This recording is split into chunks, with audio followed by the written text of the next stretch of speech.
If you're anything like me, then you probably find yourself shooting vertical short-form video a lot. The problem is that it seems like most camera technology is still built around the system of shooting landscape orientation video. Because of this, about a year ago, I started looking for better solutions to shoot short-form video on my DJI gimbal. The first stop on my journey of trying to figure out the best way to film vertical video was picking up an L bracket. Now, the solution an L bracket provided was it allowed you to mount the gimbal plate onto the side of the camera. Now, this seemed like a really great solution at first, but I actually ended up burning through one of my gimbals trying to use this method to film vertical video.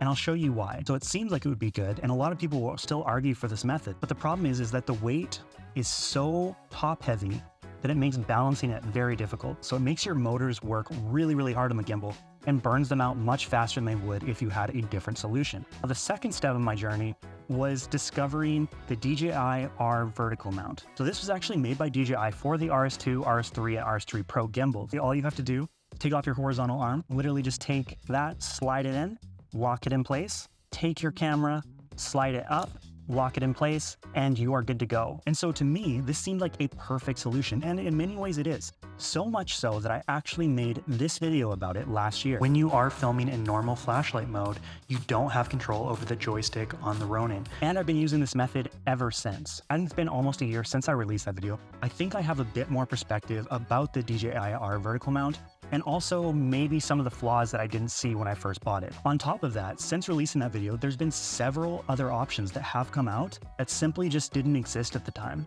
Those options being the DJI RS3 Mini, which has a built-in vertical orientation in the gimbal itself without the need for a mount, and the SmallRig Horizontal-to-Vertical Mount plate kit for the Sony Alpha camera. So enough talk, let's get into it. The SmallRig Vertical to Horizontal is a two-piece system. You've got your base plate, and then you've got the section that you actually attach to the E-mount of your Sony Alpha camera. Okay, so we'll just start off with the base plate.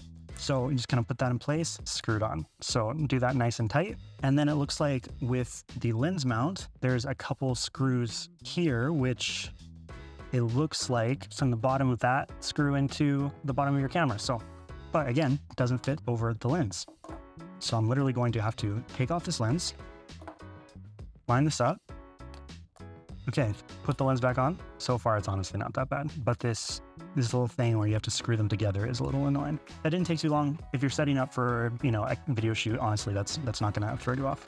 So it looks like right off the bat, there's kind of something you can loosen and then just twist. Let's start off by just mounting it to the camera. So unlike the vertical mount, you are going to keep this mounted horizontally to shoot vertical, which is interesting, but it's still raising it up quite a ways. And I'm not sure I like that, to be honest. To me, I kind of want my camera as closely situated to the kind of center of gravity as possible. If any of that even makes sense, or if I'm just talking out my ass, we don't know. I've literally got this all the way back, and unless you have a weight, this is a no-go. To me, this isn't even an option. I don't even think it will work. Let's grab that weight. Okay, so I've got a SmallRig weight, and this thing's actually quite hefty. It's 100 grams. I guess I'm gonna have to attach this.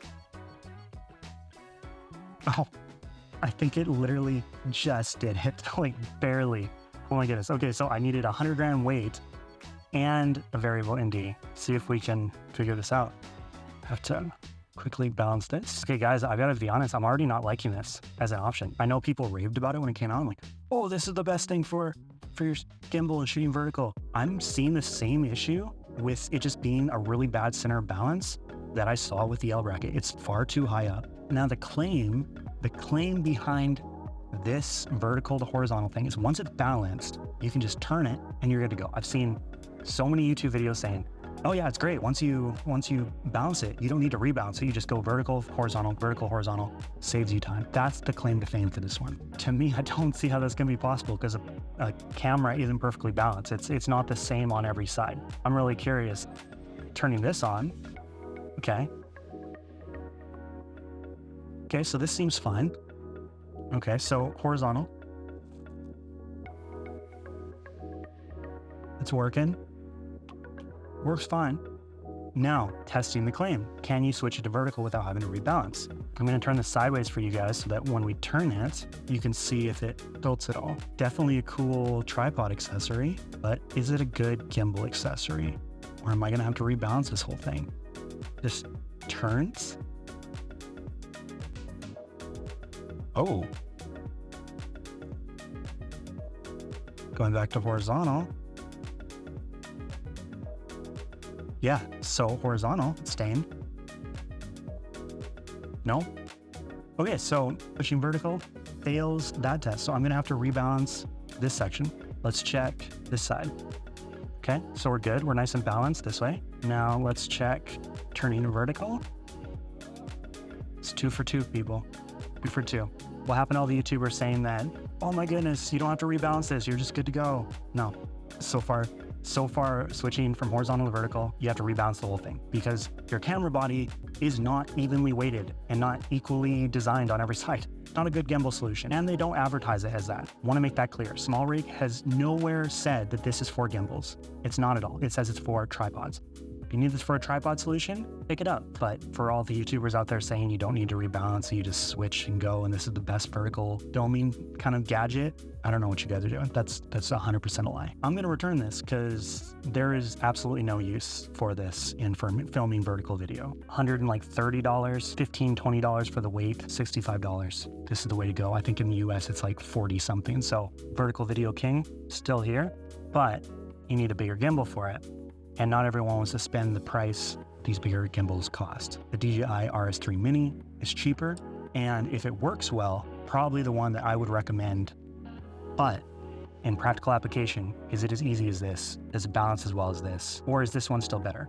Let's get into it. Well, it looks like testing took a little bit longer than expected because a couple months have passed and we're in the holidays. So the fact that I'm coming back to this video is a Christmas miracle, let's be honest.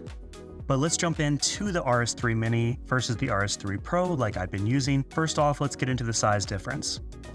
As you can see, these gimbals are drastically different sizes, but with the size difference, obviously a lower load capacity as well, which depending on how they put together the vertical system for this, if it's not exactly ideal, that could lead to a faster burnout of the motors like I did see in the RS3 2 that I owned previously, whereas this one, I haven't had any problems. This thing can hold like 100 pounds, not actually, but a huge amount of weight. So I'm never really worried about the motors on this one burning out. But let's check out the Mini and see exactly how you set up the vertical system on this gimbal. Okay, so just like with the RS3 Pro, you do remove the main arm and the locks seem a lot easier, which is very nice. Because with the Pro, you gotta kind of twist on a couple times, or is this just a quick release? One way locked, one way not locked. So you take off the little arm piece. Once you take that off, it's just a quick little disconnect. And then using this kind of like button on the top, you just hit that and you slide that right off. And so you're left with this piece. And then all you do, which is really, really simplistic, is you take the camera mount piece and you just slide it straight on to this remaining arm and lock it in place. That's it. You literally do that. That is the vertical build. And you just take that and set it aside. So we're just gonna grab the camera body really quick. Just push that down, slide it off. And then with that, you just attach this to the bottom of the camera. Yeah, once you have that on, you just quickly slide this on. Same kind of balancing system as the RS3 Pro with the vertical mount. And if you wanna see that, I'm gonna put the video up here. I do a complete demonstration of how to balance that gimbal with the mount. Okay, so once you have this in place, we're gonna just try to balance this first. So since it's tipping backwards, you can keep going forward with it. And then with this side, we are gonna try to balance it so the camera, again, just stays straight up. And I'll turn that sideways just so you can see. So we're just gonna slide the kind of mount that we attached back and forth until we get it to be straight up and down. That seems to be good. I'll lock that. No, we're still turning a bit, but let's see if we can adjust that here. So we're going backwards, so let's just go slightly forward, lock that in place again. So start off on balancing like this, making sure it stays straight, and then after that, turn it up, and we want it to stay straight up and down, and then when you turn it, also not to move. And then the next one is to balance the roll axis. And right off the bat, well, that's turning quick. So going to the left, so we're gonna have to unlock that back piece and bring the whole thing to the right. Almost there, okay, it's staying. goes that way a little bit. Pretty good. I'm happy with that. Lock that again in place, and then unlock this final one. Turning, you're just gonna lean it forward. And again, you're gonna try to want it to not move when you lean it forward. And so I'm gonna go back a bit, back, with back, perfect, that seems good. Same thing on the other side, yes, okay, so that's how I'm gonna, okay, so that's literally how you balance this. It's exactly the same as the RS3 Pro. Let's get into testing it out. I'm going to bring it out, see what we can do with it. And then afterwards, I'll talk about my takeaways and honestly settle the debate in my mind, and hopefully for you as well. What is a better solution? Do you go with the larger RS3 Pro or RS2 Pro with the vertical mount? Or do you skip that entirely and just say, you know what, forget it, we're gonna go with the Mini. It's cheaper, it's just as easy, and it works just as well. I'm honestly thinking I might wanna pick up a Mini, but gotta test it out first. Let's get into that. All right, so we're just gonna step outside really quick and test the two different gimbals, kind of seeing which provides more stable footage or if they're kind of equivalent. And then once you watch it, you can judge for yourself. So my friend Davey and I just went to 17th Ave in Calgary, and we decided to do a little bit of running test with the gimbal. What I'm seeing here, it seems like both gimbals are operating really well. The footage seems very smooth, very little movement. Even here, kind of more in a sprint, they're still very, very smooth. And then running backwards, I'm kind of seeing the same effect. Keep in mind that I am running backwards. This is why the Mini shot on the left side is feeling a little more rocky back and forth, just because I'm really checking I'm not running into anyone. When I brought it inside to Socality House, just finding that, you know, everything seems very smooth, very controllable. It doesn't seem like it's difficult to control at all. Very, very similar to how the experience with the RS3 Pro feels. And one of my main things that I wanted to check was how it performed in underslung mode, because that's an issue that I run into with the Pro, where the balance just doesn't feel quite right. But with the Mini, it seems like it's actually performing way better than with the RS3 Pro. And it seems like they fixed whatever the issue was with the mount. So I think I like this better. And I say that like very frustrated that I'm saying that. Obviously, you need to look back at the test footage, but right off kind of the bat, I'm a pretty big fan of this for vertical filming. Obviously, if you need the load capacity, there's no question.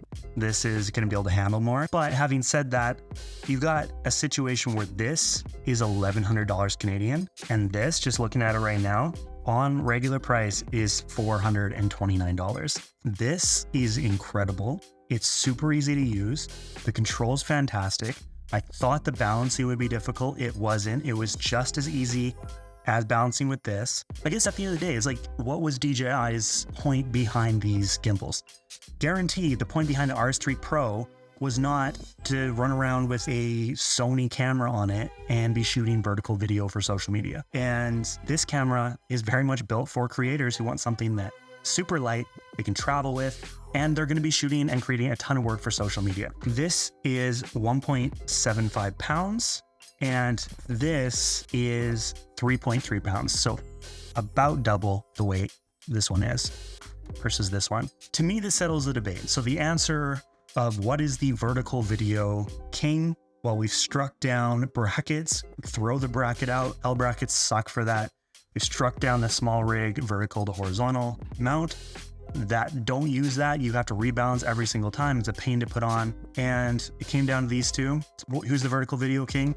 RS3 Mini. For all the people asking in the last video that I did on this, should I do the Mini? Absolutely. If you're wanting to pick up any of the things that I talked about, I will put that in the description down below so you can find those there. If you like the video, please give it a like and subscribe. I'm Kalen Charles, and I'll see you next time.